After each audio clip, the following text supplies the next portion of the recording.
अस्सलाम वालेकुम फ्रेंड्स, अल्लाहुम्मा सल्ली अला सय्यिदिना मुहम्मदिन व अला आलि Muhammad. Hope you are doing well. देखें, बहुत सारे स्टूडेंट्स एक बात से अब तो परेशान हैं कि एसपीएससी में जो जॉब्स आई हैं, इसमें एज का जो इशू है वो कैसे रिजॉल्व होगा और किस तरीके से आगे जो सेटअप बनेगा वो क्या बनेगा। एक नोटिफिकेशन आया था जिसके अंदर 15 ईयर्स की एज रिलैक्सेशन तक की बात की गई थी, जो कि 1 अक्टूबर को नल एंड वॉइड होने का भी एक और नोटिफिकेशन आया कि 1 अक्टूबर से जो भी 2024 से जो भी आगे जॉब्स आएंगी उसके अंदर एज रिलैक्सेशन नहीं आएगी।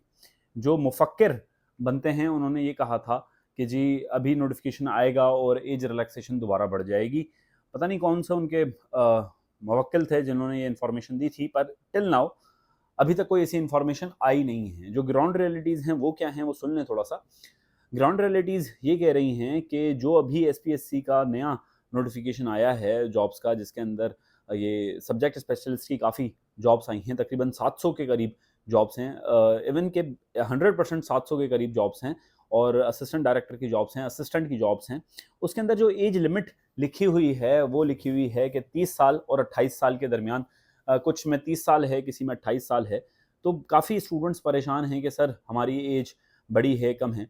तो दो चीज़ें सुन लें कि एज कैलकुलेट कैसे करते हैं। एज कैलकुलेट करने का बहुत आसान से सॉफ्टवेयर्स मौजूद हैं। अभी आप गूगल पे लिखें एज कैलकुलेटर, अपना जो डेट ऑफ बर्थ है उसको मेंशन करें तो आपको एज कैलकुलेट करके वो बता देगा कि आपकी एज है क्या। अगर आपका 2 दिन भी ज़्यादा आ रहे हैं तो इट मीन्स कि आप एलिजिबल नहीं हैं उस स्पेसिफिक जॉब के लिए। अब क्या सूरत हाल बनेगी? देखें, जहाँ तक अभी तक ग्राउंड रियलिटीज़ नज़र आ रही हैं, वो ये नज़र आ रही हैं कि एसपीएससी ने जो अभी एडवर्टाइज़मेंट दी, उसमें एज रिलैक्सेशन का कोई भी ऑप्शन मौजूद नहीं है। ये सैड रियलिटी है, पर ऐसा हुआ है। आप खुद भी देख सकते हैं, वहाँ पर एज रिलैक्सेशन की कोई भी ऑप्शन नहीं है। पर करना क्या चाहिए स्टूडेंट्स को, ये सुन लें मेरी बात। अप्लाई कर लें आप, 500 का चालान है, कोई इतना बड़ा मसला नहीं है, लाइफ टाइम अपॉर्चुनिटी है।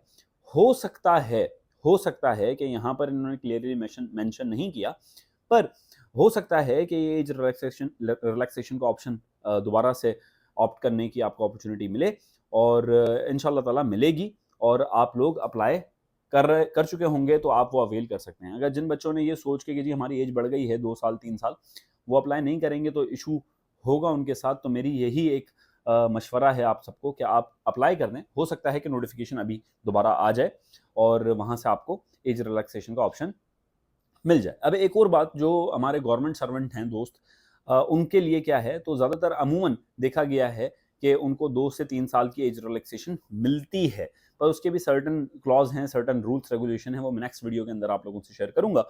एक और मज़े की बात मैं आप लोगों को बताऊँ, जो अ, आप कन्वर्जन रेट है हमारे चैनल का, आई डोंट नो क्यों, क्योंकि कम है। आई डोंट नो उसकी वजह क्या है, क्योंकि मेरी वीडियोज़ वैसे भी कम आती हैं और मैं ये कोशिश करता हूँ कि टू द पॉइंट और स्पेसिफिक होके आपको इन्फॉर्मेशन दूँ, और वीडियोज़ कम बनाऊँ। रोज़ाना मेरी वीडियोज़ नहीं आ रही होती। तो आप लोगों से यही रिक्वेस्ट है कि यार सब्सक्राइब करने में आपको कुछ जाता नहीं है। मैं कोर्सेज़ तो कोई बेच नहीं रहा आप लोगों को, क्योंकि मुझे ऐसा लगता है कि कोर्सेज़ जब तक मैं प्रॉपर तरीके से टाइम ना दे सकूँ आप लोगों को, मुझे कोई कोर्स ऑफर करना नहीं चाहिए। बुक्स भी हमारी आउट ऑफ स्टॉक हैं, बुक्स नहीं मिलेंगी आपको अब हमारी। किसी एक स्टोर पे कोई पड़ी हुई तो पड़ी हुई, या किसी एक स्टूडेंट, कोई करीबी स्टूडेंट हुआ तो मेरे पास जो पर्सनल स्टॉक है 5 से 6 बुक्स का, वो शायद मैं उनमें से किसी को दे दूँ। बट द थिंग इज़ कि हमारा ना बुक्स का बिज़नेस है, ना कोर्सेज़ का अभी हम लोग कोई काम कर रहे हैं, क्योंकि मैं ऐसा समझता हूँ और मेरी टीम ऐसा समझती है कि जब तक हम फुली प्रिपेयर ना हों, हम किसी जॉब की तैयारी करवा नहीं सकते। तो इंशाल्लाह ताला हम लोग जब समझेंगे कि आप लोगों को कोई कोर्स की तैयारी करवा सकें और कोई स्पेसिफिक चीज़ लेके ज़िम्मेदारी ले सकें आप लोगों से जब पैसे लें, तो जब करवाएँगे। फ़िलहाल हम लोग नहीं करवा सकते, और आप लोगों की मोहब्बत का बहुत शुक्रिया, जो आप लोग सुनते हैं, मोहब्बत देते हैं। मैं आप लोगों की मोहब्बत का बहुत ज़्यादा दिल से शुक्रिया अदा करता हूँ। अपना बहुत ख़्याल रखें, मुझे दुआओं में याद रखें। अल्लाह हाफ़िज़।